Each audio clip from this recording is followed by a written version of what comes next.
Hey everybody, this is Settler38. We're going to do a new beer review tonight. We've reviewed two previously, and this will be our third. This is our first time we're recording here at the back position with the new backdrop. I'm doing it later at night. We have a decent amount of glare here, so I'm going to see about how to make this work out. Maybe we'll get some diffused lights in here next time. Anyways, I hope you can listen in to the next few minutes where I take a look at Ecliptic's new brew, Hoku-lele, or Hoku-lele. Should have looked it up, but we've got the tiki mask here, a little bit of condensation on here. Let's make that sharper. It is a Tiki-Inspired tropical ale. Let's go and crack into this.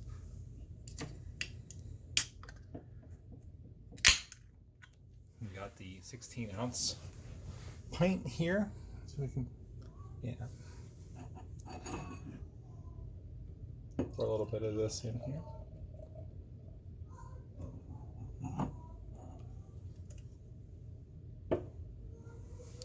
So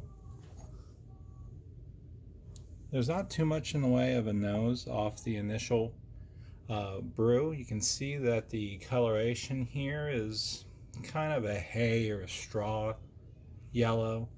There's a little bit of lacing that's going on. Not too terribly much this time. Pretty effervescent of a beer. It looks like this is going to dissipate pretty quickly. Now the kind of background notes, and hopefully you can see this without there being too much glare. You have pineapple mango puree included, along with a bit of passion fruit, almond, coconut, cinnamon, and spice that are all present.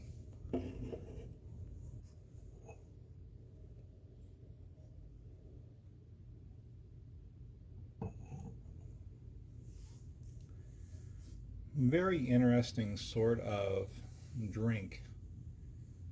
Today, when you see things like the inclusion of various fruits to the mix, you're oftentimes seeing a kind of hazy IPA, or perhaps you're experiencing a kettle sour.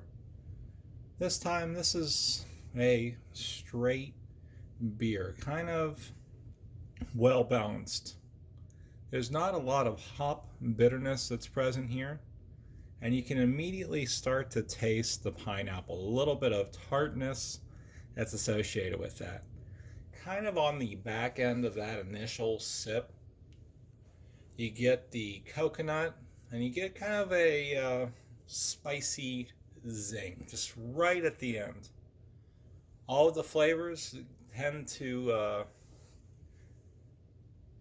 fade out pretty quickly from that initial sip, so you don't have a very logy kind of weary mouthfeel present after your initial pull from each can here.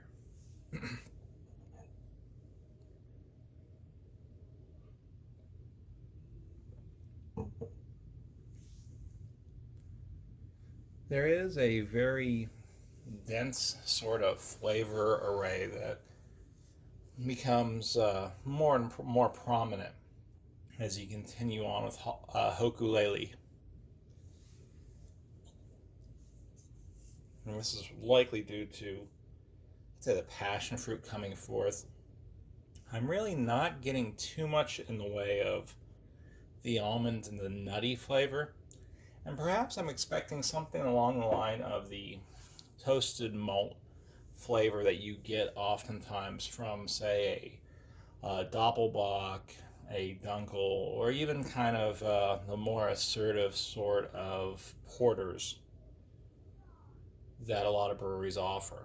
So perhaps the almond is there. It's just in a more muted flavor.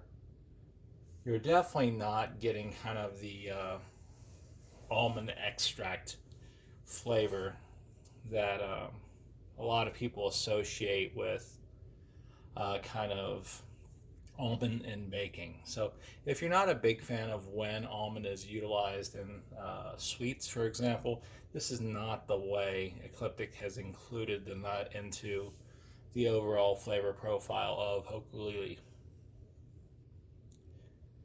We don't notice anything in the way of lacing when it comes to subsequent sips of the beer, so you're really not noticing it creep down the glass.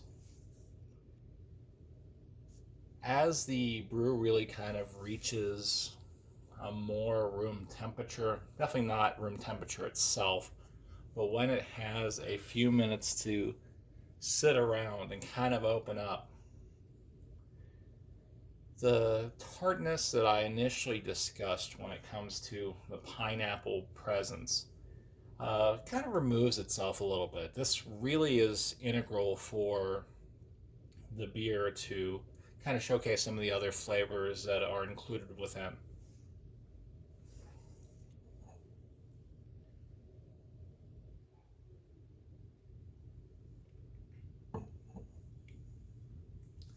I think it's here really that you start to notice the spicier aspect.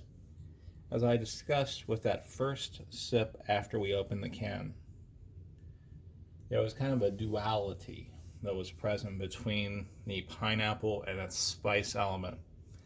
And when you've got that spice element in the secondary half of the beer, as you give it a few minutes to really reach its full flavor profile, or at least the modified flavor profile from when it was initially opened, you really start to taste more of that kind of zest, that spice element.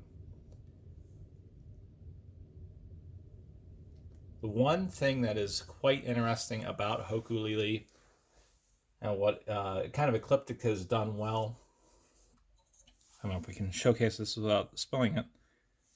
You can see right here, this is 8.0% alcohol by volume. So this is a heavy hitter. I think if you have one can of this, you're definitely well on the way. What they do well here is just really go and hide that kind of phenolic bite, that kind of very assertive alcohol flavor with these bold and bright flavor profiles, these elements, these inclusions. So what you get here is a brew that's really able to stand on its own, and it can go and do that quite well if you're just having a can of it, if you're just having an experience with it. But I wouldn't put this out of the realm of having alongside various sorts of cuisine. I suppose the most obvious sort of pairing that you could have with Hoku-lele would be the more tropical element. I mean, that's what Ecliptic is kind of setting its brew out to be. So you can easily imagine that this would work well kind of with roasted boar. Just kind of a pig that's been on the grill for a little bit. I just had some mahi mahi actually last night. And I think that'd work well with that as well, since various fish have not fishy elements, but very distinctive flavors. If you had like a tuna, the mahi mahi, and even if you had a kind of decently seasoned